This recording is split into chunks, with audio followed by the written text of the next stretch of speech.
হামের সংক্রমণ নিয়ে আরও জানাতে এই মুহূর্তে মুন্সিগঞ্জ থেকে যুক্ত হচ্ছেন সহকর্মী নাসিরউদ্দিন উজ্জ্বল। সরাসরি যাব তার কাছে। উজ্জ্বল,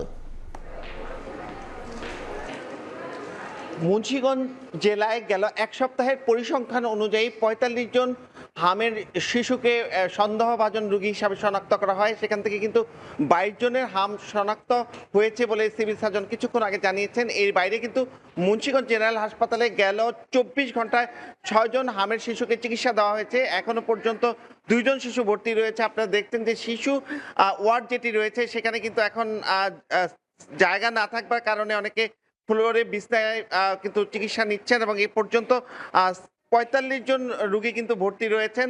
এবং মুন্সিগঞ্জের যে পরিসংখ্যান সেখানে কিন্তু দেখা যাচ্ছে এখনো হামের রোগী কেউ মারা যাননি, তবে অনেকেই কিন্তু অসুস্থ হয়ে ঢাকায় গিয়েছেন।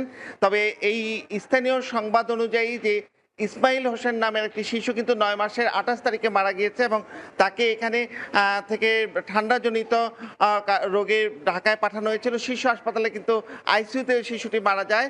তবে এইটি কিন্তু এই পরিসংখ্যান এখনো যুক্ত হয়নি। তবে পরিবারের দাবি তার মৃত্যুর আগে কিন্তু শরীরে হাম উঠেছিল এবং এই যে হামের প্রাদুর্ভাব সেটি কিন্তু মুন্সিগঞ্জের পুরো জেলা জুড়ে প্রথমে কিন্তু শ্রীনগর উপজেলায় এটির প্রাদুর্ভাব বেশি ছিল, এখন সদরে প্রাদুর্ভাব বেড়েছে এবং এই হাম থেকে মুক্তি পাওয়ার জন্য কিন্তু স্থানীয় স্বাস্থ্য বিভাগ নানা রকম পদক্ষেপ গ্রহণ করেছে। এরই মধ্যে কিন্তু মুন্সিগঞ্জ জেনারেল হাসপাতালে যে হাম কর্নার খোলা হয়েছে। এখানে যে চিকিৎসক এবং নার্স যারা আছেন তারা দিনরাত কাজ করে যাচ্ছেন এবং শিশুদেরকে সুরক্ষার ক্ষেত্রে কিন্তু আরও নানা রকম পরামর্শ দেওয়া হয়েছে।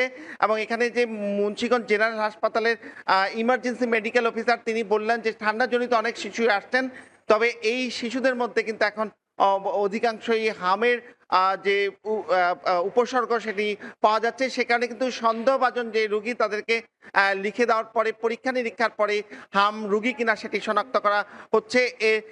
এছাড়াও কিন্তু মুন্সিগঞ্জের যে অন্যান্য ঠান্ডাজনিত সহ শিশুদের নানা রকম রোগ ব্যাধি সেটি বেড়ে গিয়েছে।